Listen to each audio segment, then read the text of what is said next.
Good evening, sir. So, gagawa tayo ngayon ng form and registration gamit ang VS Code Studio. So, let's start.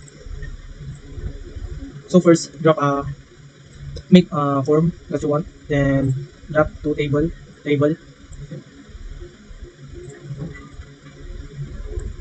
Then, label, text. Username. Password.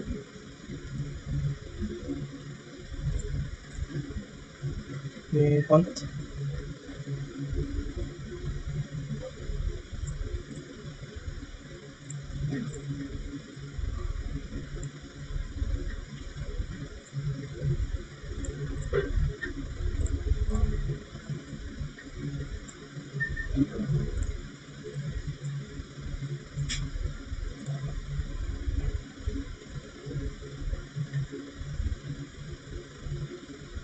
Drop a text box.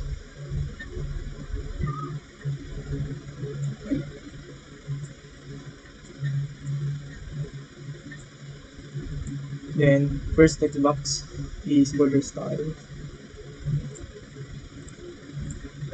Then, font.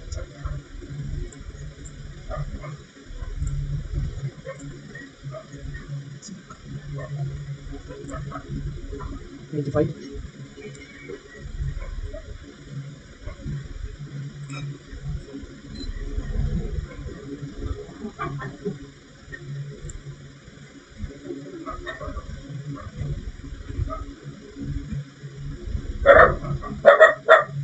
Okay, password. Okay.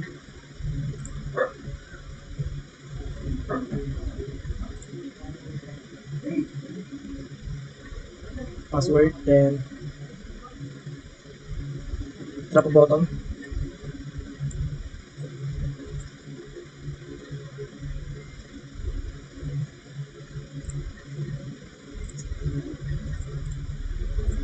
Fourteen. Sa text naman is login. Then name BTN login. Login. And drop a button again. Set natin sa text. Sa text naman is create an account. Font 9. Then name BTN. Create.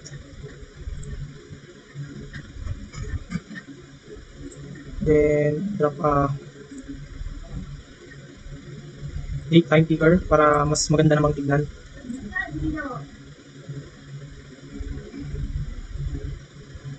Font natin is 9, 13. Sa date time picker naman is enable. False natin. Yan. Ayusin lang natin, guys.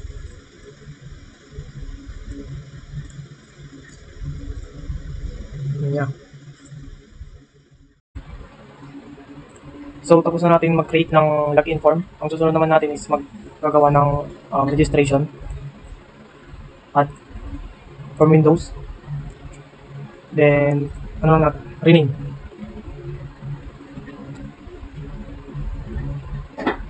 Add. So, ito na. So, let's start the designing of the registration form. So, first is registration account from Google.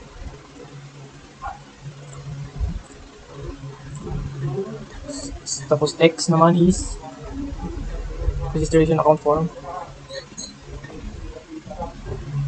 Name.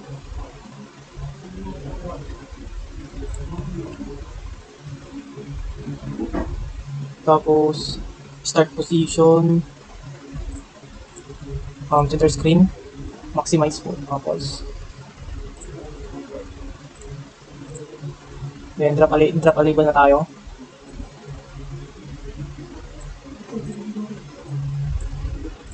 Sa label 1 is font 12. Ay.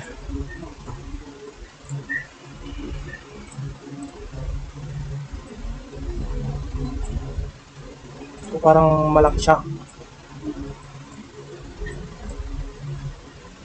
And bold text first name.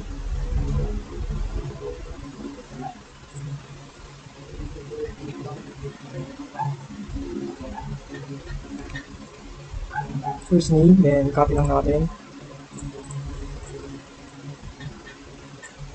First name, last name.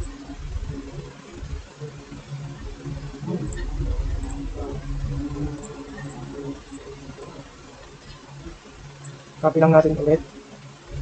Gender.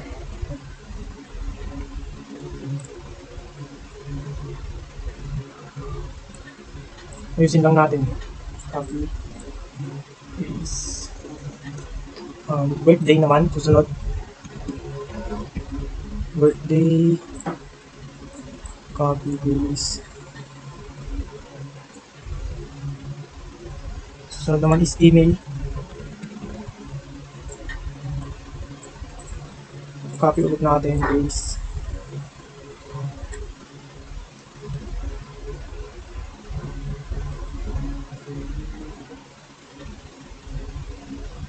Email, mag-send na natin to. Siguro ganito na lang muna. Text box. Drop natin text box. Then, dagdagan pa natin to. Paste natin. Ano kaya pwede lagay? Maybe na username. Copy. Tapos, password. Copy ulit natin.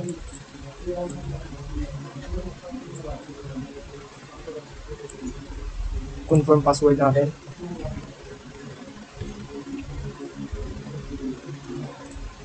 Then, tapos, drop na tayo ng text box. Text box. So, dito na lang siguro. Then first, text box border style. Single. Then font. 14. Then TPL 0. Name. TXT, if name.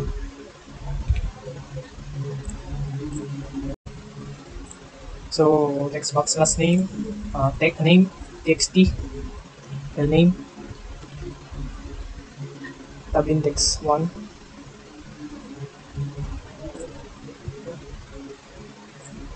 Gender, combo box for gender.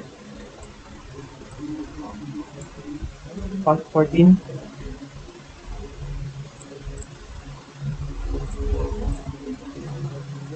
Yung drop down list.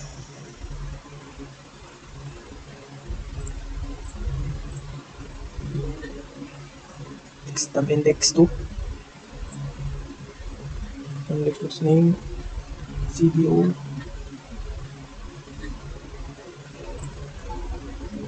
Gender. Then date time clicker.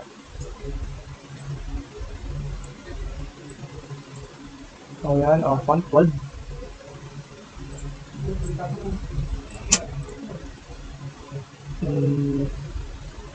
Format, custom. Okay. Custom format. MM, DD, and YYYY.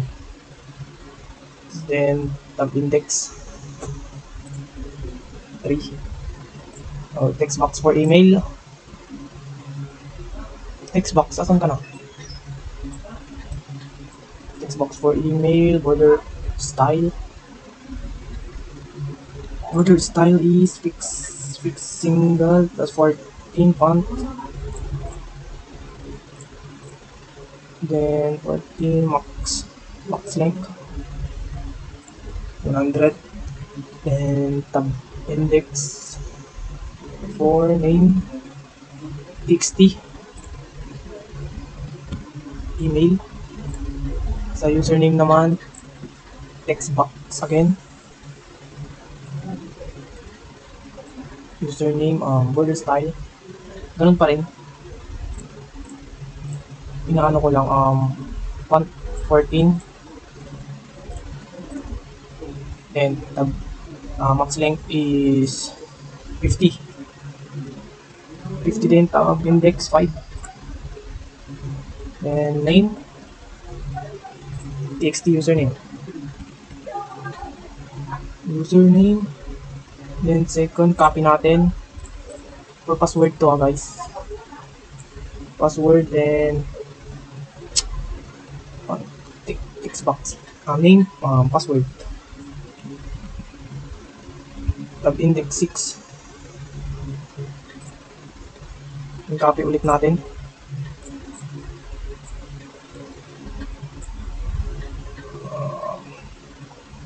Sa name naman is CP password. For short na lang CP password, confirm password. Post tab index 7. Then yeah. So ito na ang ating form for registration account. So may may nakalimutan tayo yung yung tawag dito, yung button pala. Sorry. Drop lang tayo ng dalawang button guys.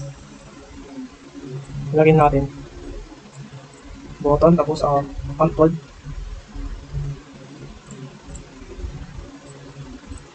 Text. Saan yung text? BTN. No, hindi. Registration account.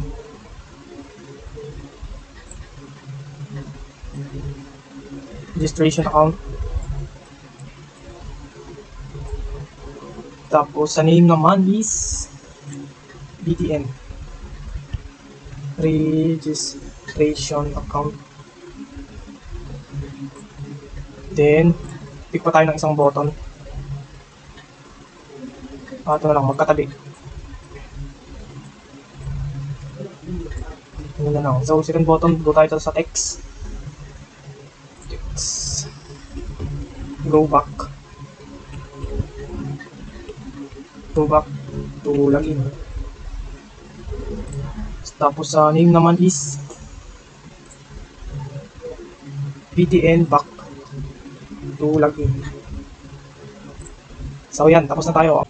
So yan, natapos na natin. So tutuloy natin na magagawa na tayo ng homepage kung saan magpapakita dito yung hello, welcome pag nag-login. So drop tayo ng button.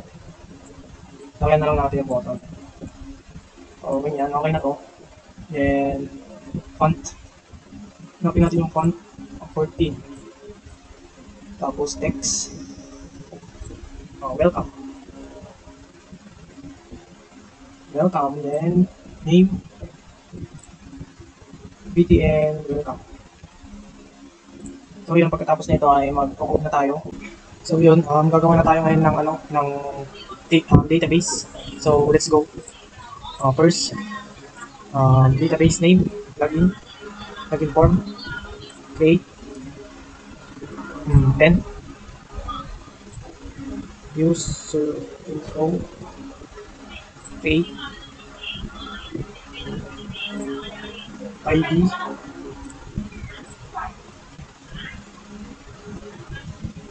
first name, last name, gender, birthday, email,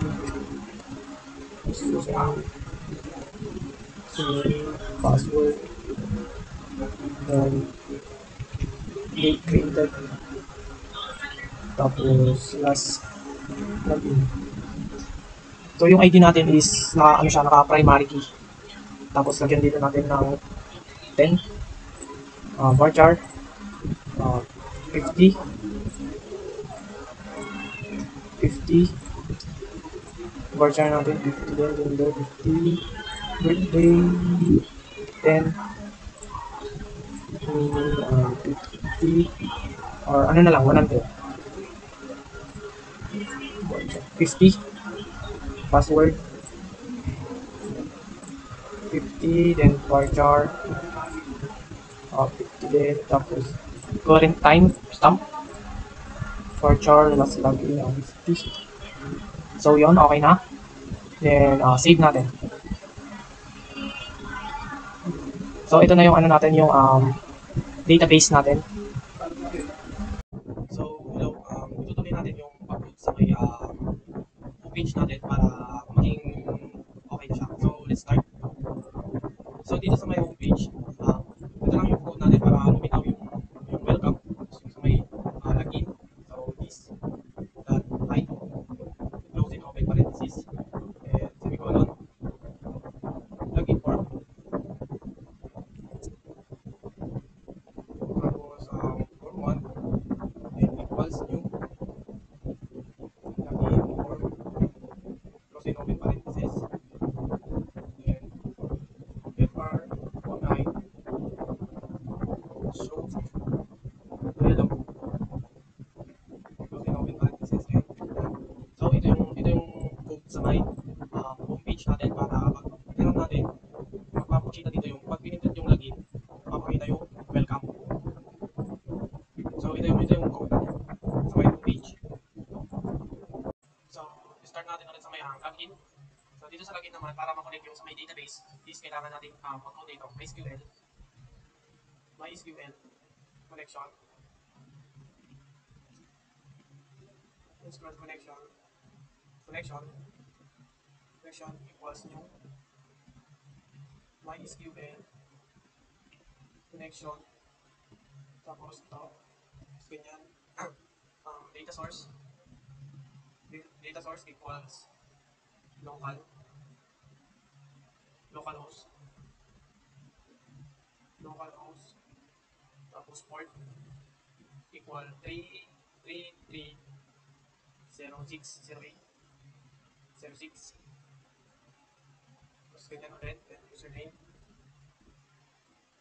equals root then password equals database equals login form then ito na siya. Tapos next natin naman is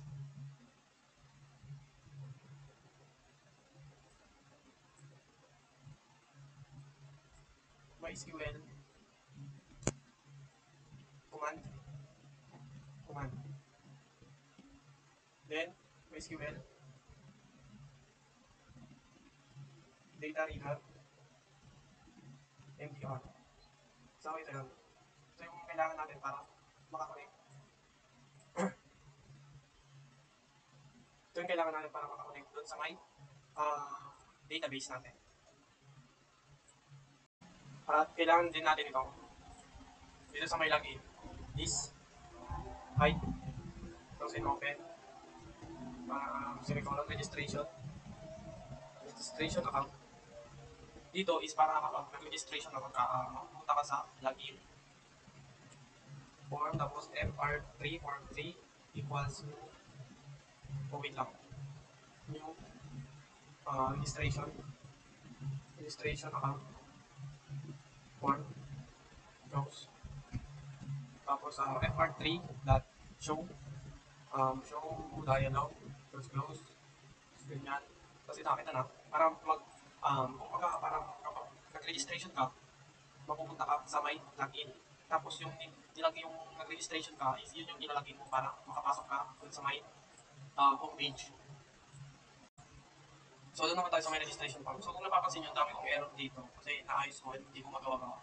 So try natin yung sa may mag-i-insert ng name, password, at doon sa may mapupunta doon sa may database natin.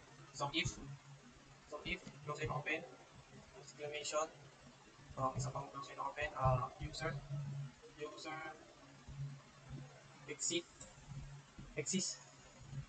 exist, tapos saan na yun?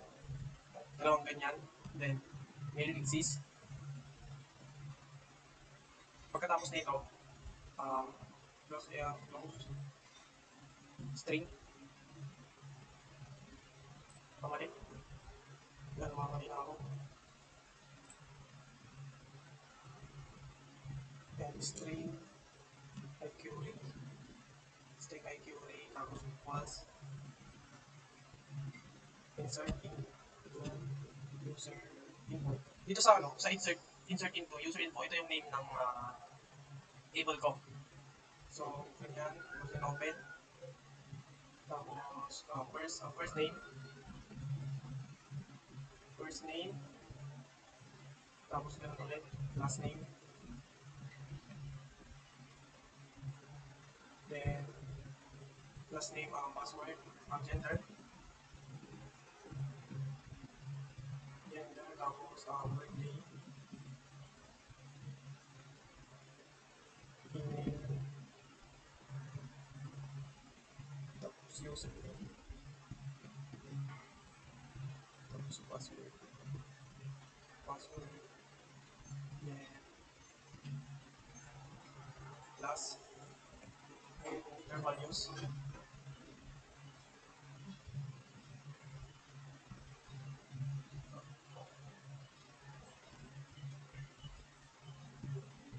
if name, L name, if name, L name,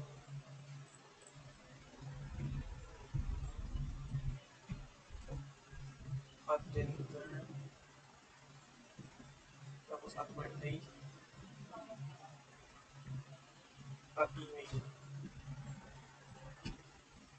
at username, at password. O yan, tapos yan. So may mali pa rin tayo, tapos using, closing open bar, command database, equals,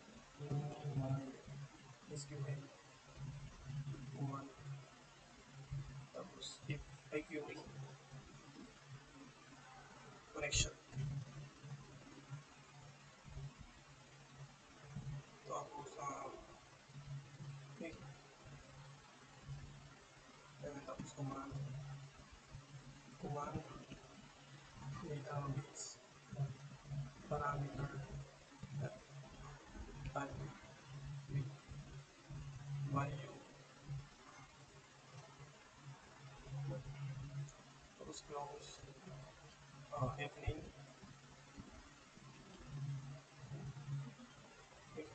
tapos ganyan, txt, fname, the text,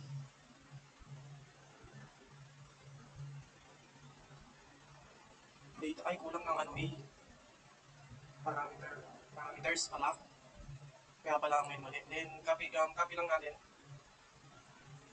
same din ito sa may if name, L name,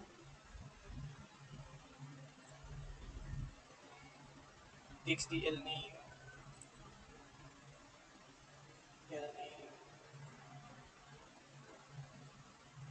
may mali tayo, txt, text, L name, tapos command ulit, command database, parameters, add with value, and add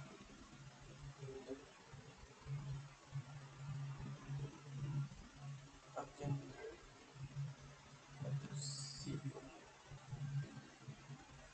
text, well, tapos add with value, tapos gender, birthday naman, birthday, date type figure, date type figure 1, value, date, score, parameters, cut weight, Then susunod naman email. Email, then text. TXT, email. Text.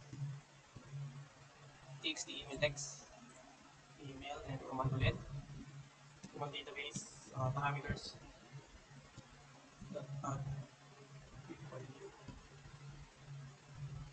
Susunod naman email is username. Username. Then username, txt, txt, txt, ay hindi, txt user dot text.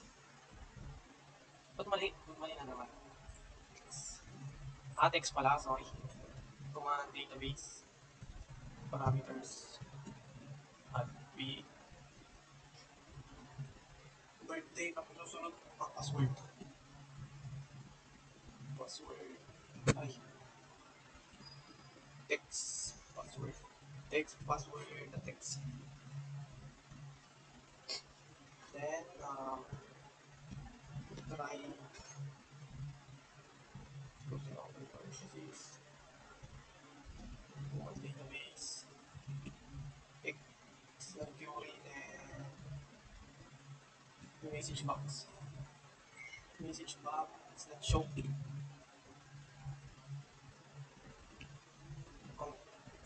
Dito naman sa may message box is kapag mag-login ka na or nag-registration ka na is may magpapakita na account successfully login, mag-register ka na. Successfully created. Then,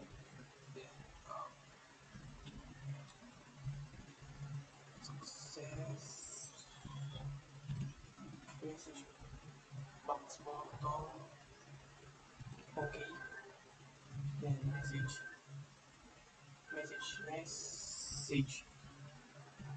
box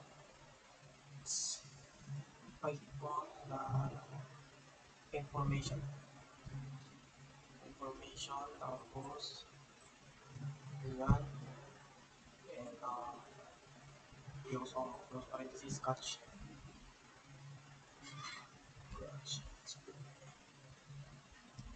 ay wait lang expectation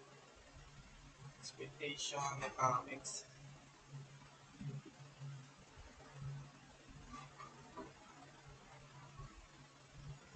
tapos dito naman is sa may message box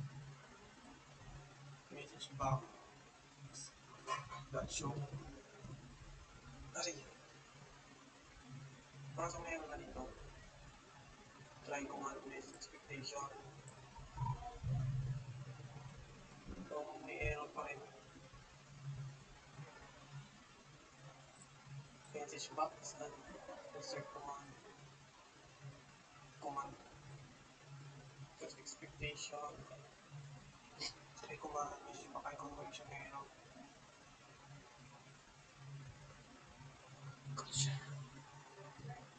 batch expectation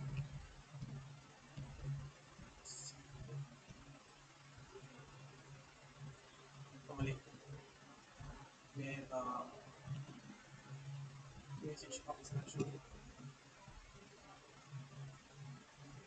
$sign error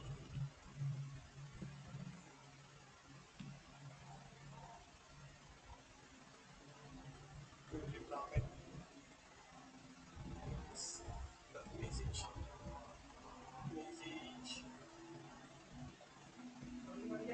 tapos database message box buttons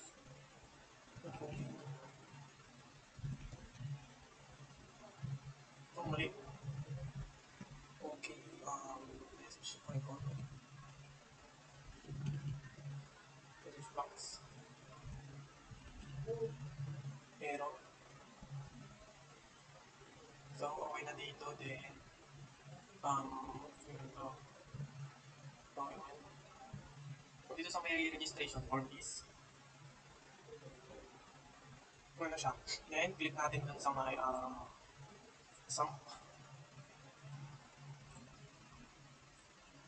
Tayin lang natin.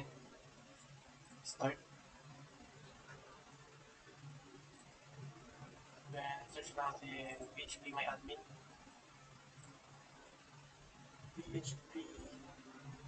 Localhost. phpMyAdmin.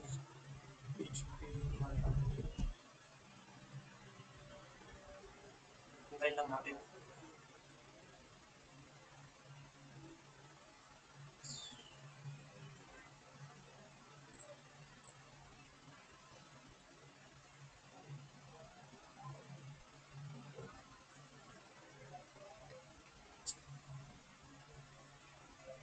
So, dito na nagagawa na tayo ng login form natin. Dito yung my user info. So, let's start the paano magra-run. So, minimize. And dito sa my homepage is nilagyan ko ng panel. Pag pinindot ito, may lalabas na dock. Nalaki siya natin. Unlock, liliit. So, try natin mag-run. And click registration account. Ito, Gio. Name. Enter, mail. Birthday, 2003.